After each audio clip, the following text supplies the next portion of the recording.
Good evening, OFA family. It's an honor to be here with you tonight. My name is Jordan Scruggs, and I've been an OFA volunteer since 2013. I was a spring fellow in 2014, and I've been the Tennessee State Digital Lead for over a year now. As a digital lead, I manage OFA Tennessee's accounts on Facebook and Twitter, sharing important news stories, local events, and keeping the conversation going online. When you're doing your job as a digital lead right, you're always hearing from people, oh, I first learned of this reference when I saw it on my Twitter feed. Yeah, I shared that post with my friends on Facebook. I was raised to understand the value of every person's voice, and I love those moments of personal communication and connection. Our work is about understanding what's happening in each city and state and connecting people with the issues they really care about. For me, that's LGBT rights. And I know from experience that seeing something as simple as an icon being changed and people promoting it makes a difference. That's not all it takes, though. That's not all we do. But when you add up the small things and the big things, community by community, that's how change happens. My role model in all of this work has always been our president. The leadership and drive he has instilled in me are a big part of why I'm an organizer today. I'm absolutely committed to bettering my city and my state, and as I look ahead to the work still to come in 2016 and beyond, I know that we'll be led in those fights by someone just as dedicated as I am. I'm incredibly honored to introduce that leader to you tonight, our President, Barack Obama.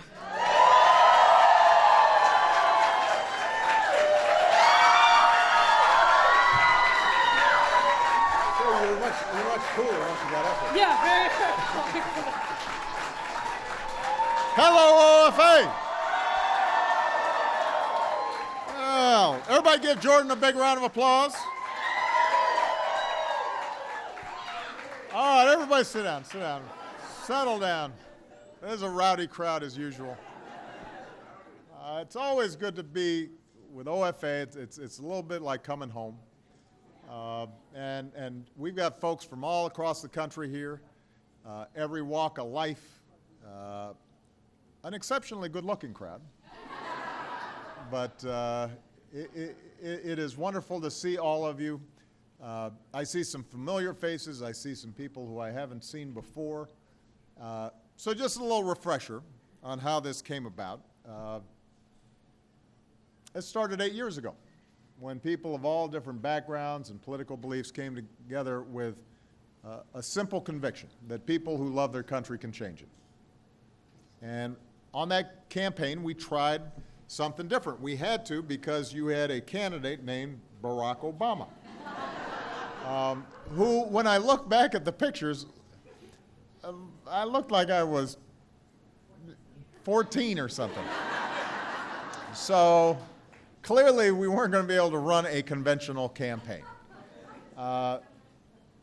And because of my background, because of the work I had done as an organizer and helping put together voter registration drives, there was a bias on our part for grassroots action. And so we put power in your hands. We organized. We had offices in every great corner of this country. It didn't matter whether it was a red state or a blue state. Everywhere we went, we said if there's just 2 volunteers, or 1 volunteer who gets another one, then we're game, and we'll work with you. We trusted our volunteers with a simple set of organizing principles. Respect people. Empower people, include people, listen to people, find out what's on their minds, find out what's moving them, so that this wasn't a top-down affair, but this was a bottom-up affair. And people could come up with their own ideas about how to get people involved and what to emphasize and how to organize themselves. And together, we created a movement for change that couldn't be denied. Some of you were there from the very beginning. And all of you are heirs to that movement, including me. And I couldn't be prouder of what you've done and everything that you continue to do, because there are now 250 organizing for action chapters across the country. We're training anywhere from 2,000 to 5,000 organizing fellows every year with the skills that are required to make a difference. You know, we're not telling them what issues they should care about. We're saying, here are the tools you need for civic participation to help move, you know, the country in a better direction. And when you all go back into your communities, you're not giving marching orders from me or from Washington or anybody else. You figure out what's important in your communities, and you organize around it. You be the change that you want to come about. And it's because of committed citizens like you that this country keeps moving forward. That's been the spirit of the entire 7 years that we've been here. Sometimes people haven't reported on it.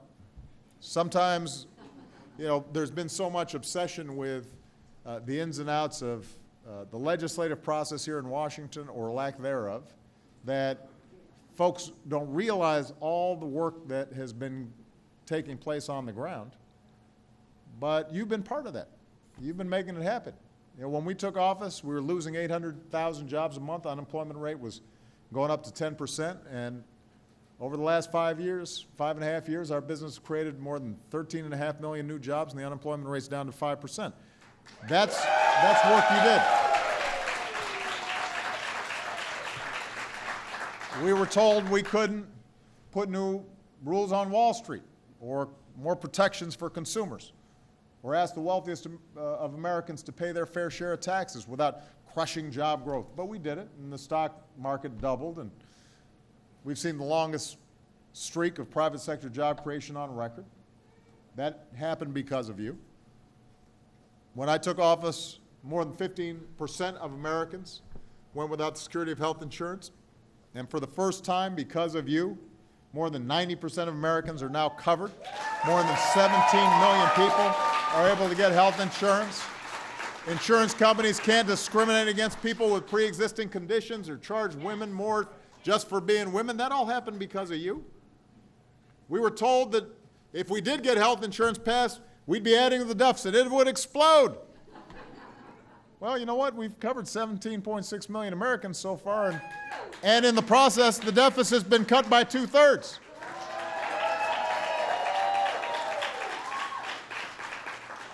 That's all thanks to you. That's what you did. That's why we've seen the longest streak of private sector job growth on record. That's why we've gotten the uninsured rolls down. Same true on energy policy. We were told we were going to be hopelessly addicted to foreign oil forever.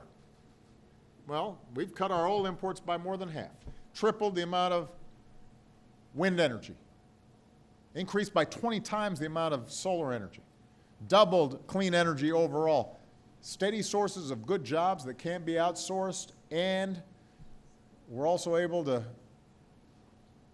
you know, keep prices low for energy for families while at the same time reducing the carbon emissions that create climate change. American energy is booming, prices are falling, and we use less energy. Even as our economy is growing, America's cut our carbon pollution more than any other nation, advanced nation on earth.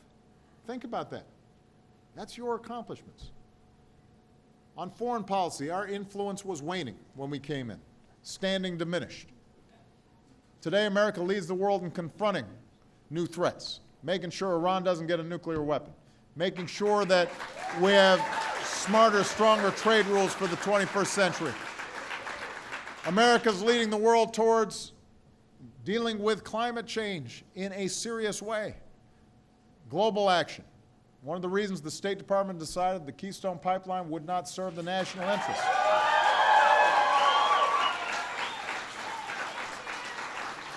Approving that project would have undercut our global leadership. And we've got to lead by example, because ultimately, if we're going to prevent large parts of the earth from becoming not only inhospitable but uninhabitable, then we're going to have to keep some fossil fuels in the ground rather than burn them. We're going to have to reduce the amount of dangerous pollution released in the skies. We're going to have to make sure that we develop the clean energy alternatives that are sustainable. And as long as I'm president and as long as you're out there organizing, America's going to hold ourselves to the same high standards with which we want to hold the rest of the world. So here's the bottom line. Whether you are working on the high cost of college tuition or you are working at the grassroots to make sure that we've got common sense gun safety laws that prevent the kinds of shootings that we see in so many parts of our country, you know we've got more work to do. You wouldn't be here if you didn't think we had more work to do. When the cynics tell us we can't change this country for the better, we know they're wrong. We've got proof. We've made those changes. When people said marriage equality is not going to happen, it's now the reality in 50 states. Now, don't ask, don't tell is something that don't exist. American manufacturing. People were sure it was over. Now it's growing, creating jobs. The American auto industry that was on the verge of collapse has come back, selling more cars and trucks than it has in more than a decade. Housing market healed. High school graduation rates hit 80% for the first time. We're welcoming dreamers, telling them that they belong and that we welcome them. This is progress, but you know we got more work to do because the progress isn't guaranteed. It's not inevitable. Something that has to be fought for with discipline and persistence and hope instead of fear. And that's where you come in. That's why your organizing skills are more important than ever. We've still got to keep rebuilding an economy that rewards hard work and gives everybody, not just those at the top, a shot at success. We had a good jobs report last week. Unemployment went down. Wages are starting to go up the way they should, but you know, we got a lot of catching up to do because a lot of folks haven't gotten a raise in a very long time. We've got to keep working to make sure that the hardest working Americans get a raise. We got to make sure that women are getting paid the same as men for doing the same work that a man's doing.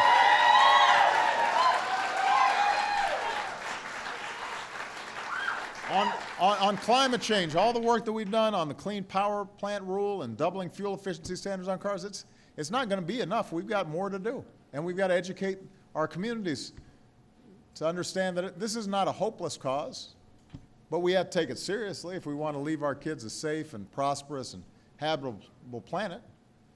We've still got to our work cut out for us to fix the broken immigration system.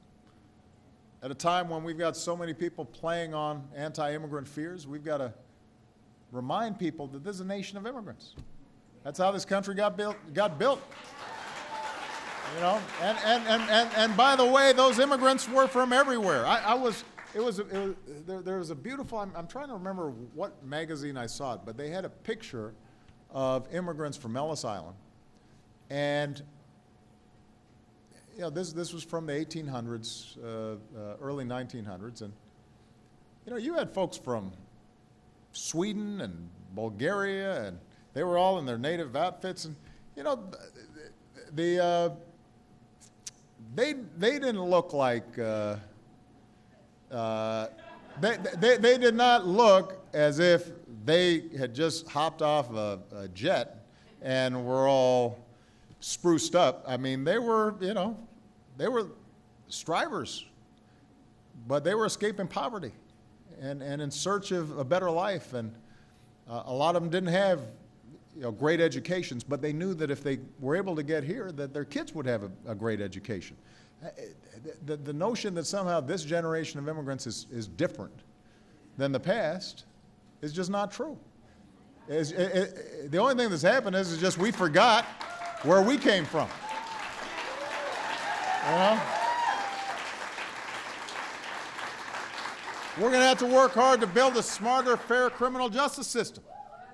We've got to work hard to make sure our kids are safe from the mayhem of gun violence. Tell them their lives do matter. None of this unfinished business will be completed in the next 14, 15 months. It's not going to be completed within my presidency or the next or the presidency after that. But that's the thing about America. The task of perfecting our union is never complete. But if I understand this, I may only hold this office for another 14 months, but I'm not going anywhere.